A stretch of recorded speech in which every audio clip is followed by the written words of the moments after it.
हज़रत सैयद अब्दुल्ला कादरी रहमतुल्लाह अलैह।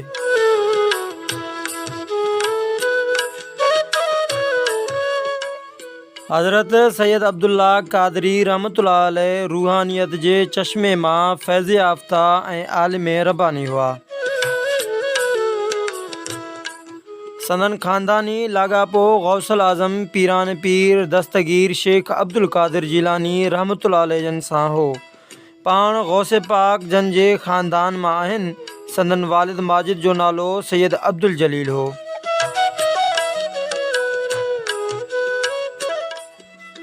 संदन बैयत जी निस्बत रूहानी तौर ते 11 वास्तनि सां हज़रत सैयद अब्दुल अज़ीज़ बगदादी जे फ़र्ज़ंद अर्जमंद गौसे पाक जन सां जुड़े थी।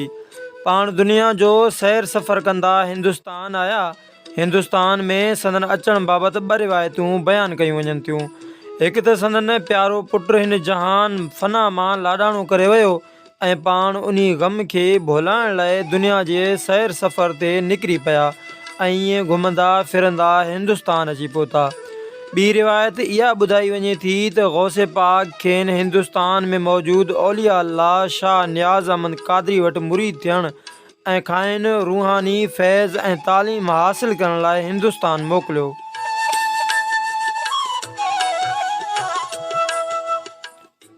पाण हिंदुस्तान जा शहर घुमंदा फिरंदा दिल्ली अची पहुता। पाण दिल्ली जी जामिया मस्जिद में अची तरसिया।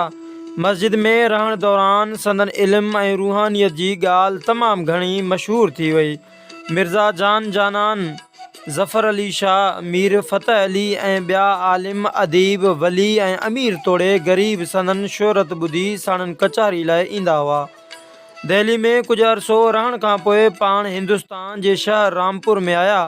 रामपुर जो नवाब फैज़ुल्ला खाइन मुतासिर थियो ऐं संदन मुरीदी में शामिल थियो। नवाब साहब जे तमामु घणे ज़ोर भरण ते पाण हमेशह लाइ रामपुर में रहण ते राज़ी थिया।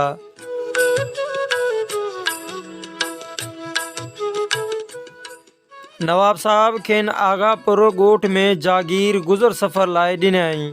रामपुर में संदन क़याम बाद खोड़ सारा माण्हू रूहानी इल्म जी उञ उजाइण ऐं संदन इल्मी चश्मे मां सैराब थियण लाइ टोलनि जी सूरत में अचण लॻा। तालीम तरबियत दौरान उते संदन 3 ख़ासि ख़लीफ़ा थिया, जिन में मौलवी अमजद अली हज़रत नियाज़ अहमद बिरेलवी ऐं शमसुल ज़ुहा अकबर आबादी। हज़रत सैयद अब्दुल्ला कादरी रहमतुल्लाह अलैह आलिम हक़ीक़त ऐं मार्फत जा ॼाणू औलिया अल्लाह हुआ। संदन रूहानियत जो सिलसिलो कादरी तरीक़े मूजिबि हिन संदन पुठ भराई गौस पाक जन रूहानी तौर ते फ़रमाईंदा हुआ। पाण इंतहाई मुत्तकी परहेज़गार ऐं इबादत गुज़ार हुआ।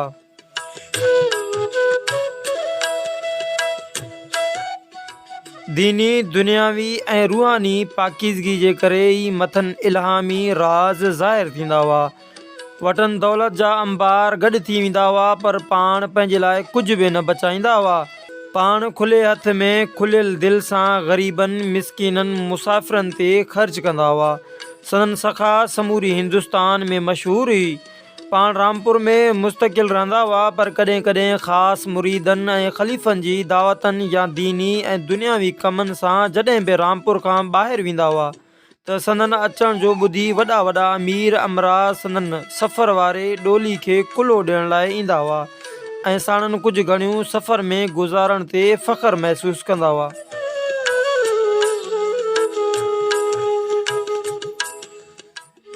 संदन कुझु कौल आहिनि त जंहिं अल्लाह सां लहूं लॻाई ऐं ख़ुदा जे दामन खे पकड़ियो, उनखे दुनिया में ज़रूरत पूरी करण लाइ कंहिं ॿिए जे दर ते वञण जी ज़रूरत नथी पवे।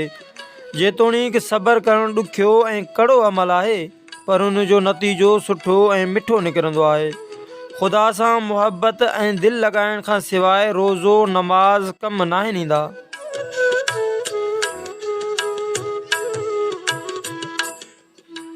ख़ल्क़ जी ख़िदमत हज़ार चिल्ला काटण खां बहितर आहे। सखावत ऐं मिसकीननि जी मदद ख़ुदा जे वेझो आणे थी। ख़ुदा हर दुआ जी क़बूलियत जो वक़्तु मुक़ररु करे छॾियो आहे। हुए त पाण साहिब करामत हुआ, पर हिते संदन हिकु करामत जो ज़िक्र कजे थो। ज़ाहिरी तौर ते संदन वटि को बि माल मता कोन हो जो खेनि जेको बि मिलंदो हो सो विरहाए छॾींदा हुआ। ऐं जॾहिं रामपुर में पंहिंजे आस्थाने भरिसां मस्जिद पे तामीर करायाऊं त उन में नवाब साहब खे ख़र्च करण न ॾिनाऊं ऐं नई मस्जिद जी तामीर लाइ उन खां को हदियो क़बूल कयाऊं। पाण पंहिंजे ख़र्च ते उहा मस्जिद तामीर कराए रहिया हुआ।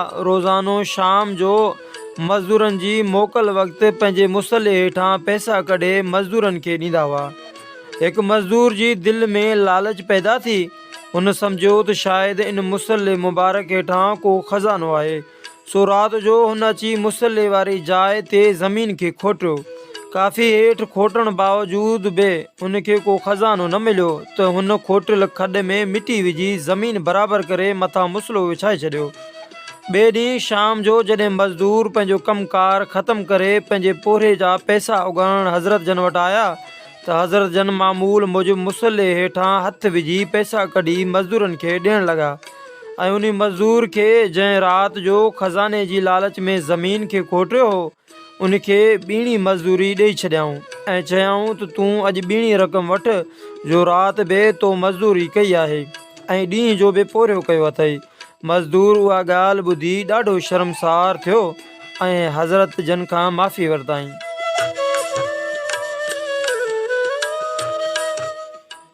पाण 14 मुहर्रम उल हराम 1207 हिजरी में हिन फ़ानी जहान खे अलविदा कयाऊं।